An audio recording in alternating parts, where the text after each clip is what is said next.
तो हेलो दोस्तों, कैसे हो। स्पाइडरमैन ब्रांड न्यू डे में Hulk, the fantastic four first steps की टेस्ट स्क्रीनिंग और एवेंजर्स डूम्सडे में न्यू ब्लैक पैंथर, इन्हीं सब पे आज हम बात करेंगे।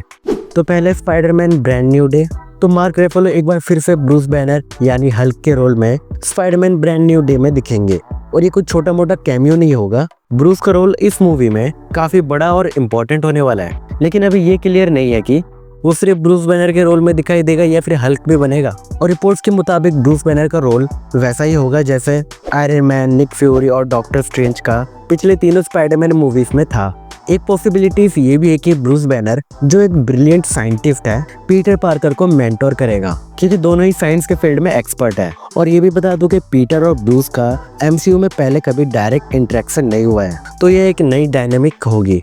कुछ थ्योरी ये भी स्पेकुलेट कर रही है कि शायद हल्क पीटर को उसके आइडेंटिटी क्राइसिस के बाद हेल्प करेगा, क्योंकि स्पाइडरमैन नो वे होम के एंड में पीटर पार्कर को सब लोग भूल गए थे, बट हल्क ही एक ऐसा कैरेक्टर है जो पीटर पार्कर की आइडेंटिटी को नहीं भूलता, क्योंकि हल्क का माइंड और ब्रूस बैनर का कॉन्शियसनेस काफी कॉम्प्लेक्स है। तो शायद डॉक्टर स्ट्रेंज का स्पेल उस पर पूरा असर ना किया हो, और ऐसा ही कुछ इमॉर्टल हल्क ग्रेट पावर की कॉमिक में भी हुआ था।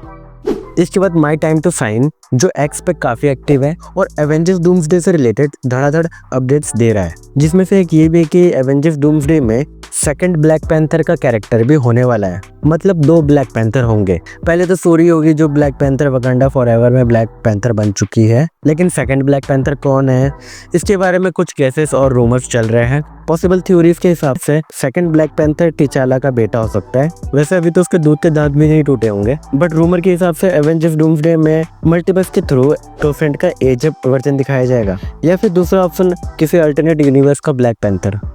Already the fantastic four first steps के टेस्ट स्क्रीनिंग हो गई है, जिसके बाद फैंस का रिएक्शन कुछ ऐसा नहीं था कि क्या बवाल देख लिया। कुछ व्यूअर्स ने फिल्म को ना तो बहुत जबरदस्त बोला, ना ही बिल्कुल खराब। मूवी में सबसे बड़ी कंप्लेंट थी कि कैरेक्टर डेवलपमेंट का वीक होना। व्यूअर्स ने कहा कि फैंटास्टिक फोर के फैमिली का डायनेमिक्स, जो इस टीम का कोर है, वो अंडर डेवलप्ड है। फिल्म का पेसिंग बहुत फास्ट है, तो कैरेक्टर्स के लिए डीप मूवमेंट्स नहीं मिल पाए। और पेड्रो पास्कल के रीड रिचर्ड्स की स्ट्रेचिंग पावर डिसअपॉइंटिंग और वीक लगी, और एबॉन मॉस का बेन ग्रेम थोड़ा स्लो फील हुआ। व्यूअर्स ने बोला कि बेन के पास सिर्फ कुछ सीन्स है जहां वो अपने रॉक मॉन्स्टर के लुक को लेके थोड़ा सैड है, बट उसके कैरेक्टर में डेप्थ नहीं था।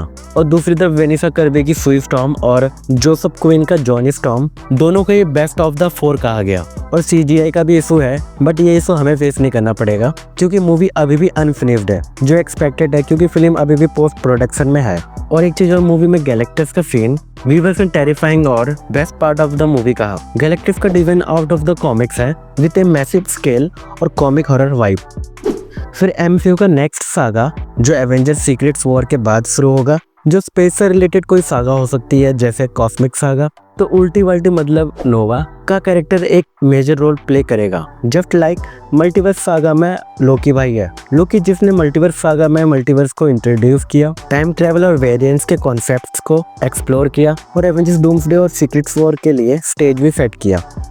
और वह एमसीयू के एक्स-मैन, जिसको आने में अभी लंबा समय है, उससे रिलेटेड एक रूमर आ गया है कि प्रोफेसर एक्स के लिए एमसीयू ने ब्रायन क्रैनस्टन को कास्ट करने का सोच रहे हैं। ब्रायन क्रैनस्टन जो ब्रेकिंग बैड की सीरीज से काफी पॉपुलर है, जिससे एक्साइटमेंट तो बढ़ जाती है। इससे पहले ये भी अफवाह था कि एमसीयू किसी कलुए के लोंडे को एज प्रोफेसर एक्स कंसीडर कर रहे हैं, जिससे सोशल मीडिया में थोड़ा बवाल मच गया था। बट ब्रायन क्रैनस्टन के प्रोफेसर एक्स बनने की पॉसिबिलिटीज ज्यादा है, क्योंकि ये रूमर पहले भी आया था।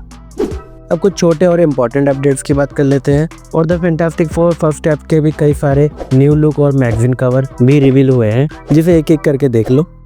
और इसका रन टाइम भी रिवील हो गया है, जो 2 घंटे 10 मिनट्स का है। और the fantastic four first steps के पोस्ट क्रेडिट सीन में डॉक्टर डूम का अपीयरेंस होने वाला है, बट उसमें आरडीजे का फेस नहीं दिखाया जाएगा। और भाई इंटरनल्स 2 के कैंसिल होने के बाद लगा था कि एमसीयू ने इनका बैग पैक करके घर भेज दिया, बट नहीं, रिपोर्टली इंटरनल्स का रिटर्न होने वाला है, लेकिन मल्टीवर्स सागा के बाद, जो भी नेक्स्ट सागा आएगी।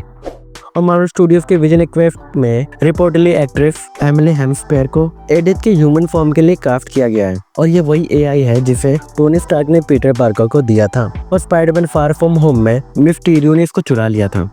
देन फिर सोनी की मैडम वेब मूवी में एक बड़ा ट्विस्ट प्लान किया गया था, जिसमें मल्टीवर्स की दीवारें तोड़ के डायरेक्ट एमसीयू में घुसने का प्लान था, जिसमें टॉम हॉलैंड का स्पाइडरमैन इस मूवी में दिखाने वाले थे। लेकिन मार्वल स्टूडियोज ने बोला फिल्म को एमसीयू से कनेक्शन नहीं बनाने दिया। ये न्यूज थोड़ी शॉकिंग है क्योंकि सोनी अपने यूनिवर्स को और बड़ा करने का सोच रहा था, बट जो था अब वो भी नहीं रहा। रिपोर्ट्स के मुताबिक मैडम वेब इनिशियली एमसीयू का पार्ट होने वाली थी। सोनी का प्लान था कि टॉम हॉलैंड का स्पाइडरमैन फिल्म के स्टार्ट में दिखे और इससे रिलेटेड एक कॉन्सेप्ट आर्ट भी लीक हुआ था जिसमें टॉम हॉलैंड का स्पाइडरमैन विलन एजेकियल सिम से फाइट कर रहा है। ये एक बड़ा क्रॉसओवर मोमेंट होता जिसमें एसएसयू और एमसीयू के कैरेक्टर एक साथ आते, बट मार्वल स्टूडियोज ने इस आइडिया को रिजेक्ट कर दिया क्योंकि उन्हें लगा कि टॉम हॉलैंड का स्पाइडरमैन एक नॉन एमसीयू फिल्म में दिखेगा तो ऑडियंस के लिए कंफ्यूजन पैदा होगी। और स्पाइडरमैन नो वे होम के बाद एमसीयू ने मल्टीवर्स की बाउंड्रीज को क्लियरली सेट किया है और मार्वल नहीं चाहता कि उनका स्पाइडरमैन सोनी में जाके कंफ्यूजन पैदा करे। तो बस आज के लिए बस इतना ही। वीडियो अगर पसंद आई तो एक लाइक कर देना प्लीज, और मैं मिलता हूँ आपको अगली वीडियो में।